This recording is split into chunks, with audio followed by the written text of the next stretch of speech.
और 9 second news में अब देख लेते हैं राजनीति से जुड़ी खबरें।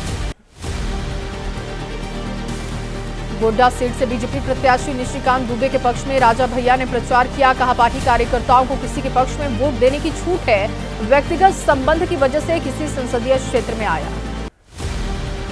केंद्रीय मंत्री अन्नपूर्णा देवी का एबीपी न्यूज पर बड़ा दावा। कहा, झारखंड की सभी 14 सीटों पर बीजेपी की होगी जीत। इंडी गठबंधन की सरकार लूट में व्यस्त है और ऐसे में लोगों का विकास संभव नहीं। महाराष्ट्र कांग्रेस अध्यक्ष नाना पटोले ने एबीपी न्यूज से कहा कि मोदी जी की मनगढ़ंत कहानी बनाने में वो एक्सपर्ट है। पीएम का ये भावनात्मक खेल जो कि 2014 में चल गया अब नहीं चलेगा। आरक्षण के मुद्दे पर दिल्ली के मुख्यमंत्री अरविंद केजरीवाल का मोदी सरकार पर हमला। कहा, आरक्षण खत्म करने के लिए मोदी को चाहिए 400 सीटें। लोगों से सोच समझकर वोट करने की अपील की।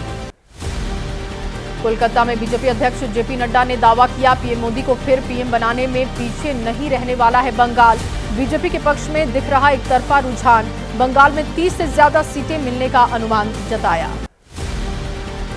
सोनभद्र में केंद्रीय गृह मंत्री अमित शाह का बयान। कांग्रेस समाजवादी पार्टी हमें डराती है कि पाकिस्तान के पास एटम बम है। हम एनडीए वाले हैं, एटम बम से नहीं डरते।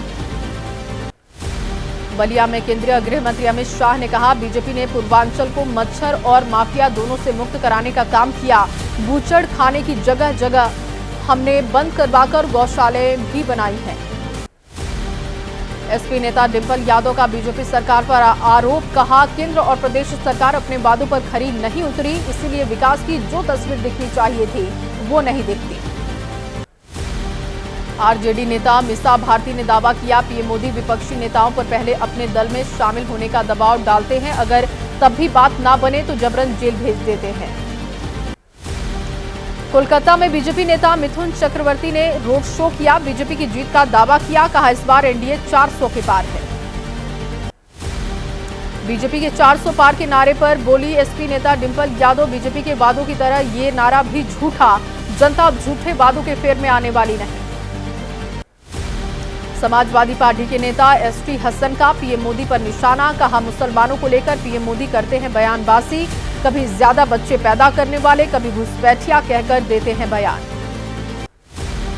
चंदौली से समाजवादी पार्टी के प्रत्याशी वीरेंद्र सिंह का दावा, बीजेपी प्रत्याशी के पक्ष में काम कर रही पूरी मशीनरी यूपी में इंडिया गठबंधन के साथ जनता है। चंदौली से बीजेपी प्रत्याशी महेंद्र नाथ पांडे का एसपी पर आरोप। कहा, विपक्ष के सारे आरोप निराधार। समाजवादी पार्टी के कैंडिडेट पैसे बांट रहे, लेकिन हम यूपी में सारी सीटें जीत रहे हैं। गाजीपुर में यूपी के डिप्टी सीएम केशव प्रसाद मौर्य ने जीत का दावा किया। कहा, लोग गुंडागर्दी से आजिज, अखिलेश और राहुल गांधी झूठ बोलने की ऑटोमेटिक मशीन। गोरखपुर में सीएम योगी ने कहा, जब भी बनती है 2 लड़कों की सरकार तब होता है अनर्थ। ये लोग फिर उसी मानसिकता से आकर वैसे ही अराजकता पैदा करना चाहते हैं। आरजेडी नेता तेजस्वी यादव का बयान। कहा, बिहार ने गुजरात से ज्यादा सांसद दिए, लेकिन सब कुछ गुजरात को मिलेगा, बिहार को नहीं, और इसीलिए इस बार जनता सबक सिखाएगी। आरजेडी के मुख्य प्रवक्ता शक्ति यादव का एक्स पर पोस्ट। राज्य भवन में 2 संदिग्ध व्यक्ति पी कश्यप और डॉक्टर एमके भाई के रुकने की चर्चा। सूचना ये भी कि दोनों ईवीएम मशीनों की हैकिंग का विशेषज्ञ। बीजेपी उम्मीदवार राजीव प्रताप रूडी पर अभद्र टिप्पणी का मामला है। सोशल मीडिया पर टिप्पणी करने के मामले में पुलिस ने कार्रवाई की। संतोष रेणु यादव को गिरफ्तार किया।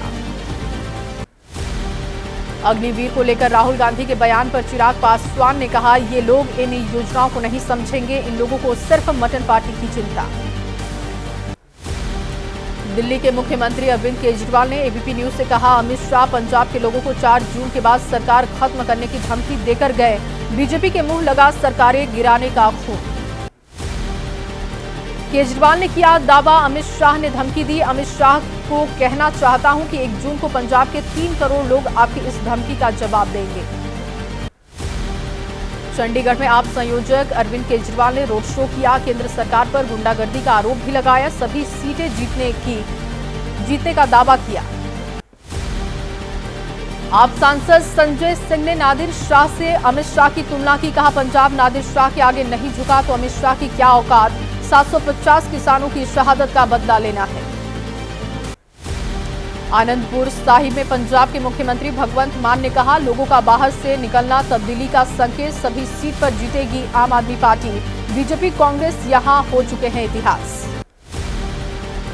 दिल्ली सरकार के मंत्री सौरभ भारद्वाज ने कहा, हमने 18 तारीख को ही पीने के पानी के लिए भेजी एडवाइजरी, लेकिन एलजी साहब का ये कहना है कि हीट वेव को लेकर कुछ भी नहीं हो रहा, केवल दुर्भावना।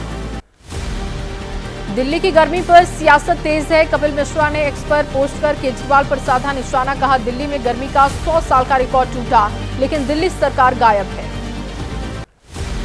हरियाणा के मुख्यमंत्री नायब सिंह सैनी का विपक्ष पर निशाना, कहा, इंडिया गठबंधन के लोग अपने पाप को छिपाने के लिए एक साथ आए, लेकिन भ्रष्टाचारी सलाखों के पीछे। जयपुर में राजस्थान के मुख्यमंत्री भजन लाल शर्मा ने कहा, आने वाले समय में बिजली और पानी की कोई दिक्कत नहीं होगी, हर जगह पानी की सप्लाई को लेकर निर्देश हैं। महाराष्ट्र विधानसभा परिषद चुनाव में सीट शेयरिंग का मामला है। महाविकास अघाड़ी और महायुति में फंसा दिख रहा पेच। शिवसेना यूबीटी ने उतारा उम्मीदवार, शिंदे की शिवसेना के नेताओं की भी बयानबाजी।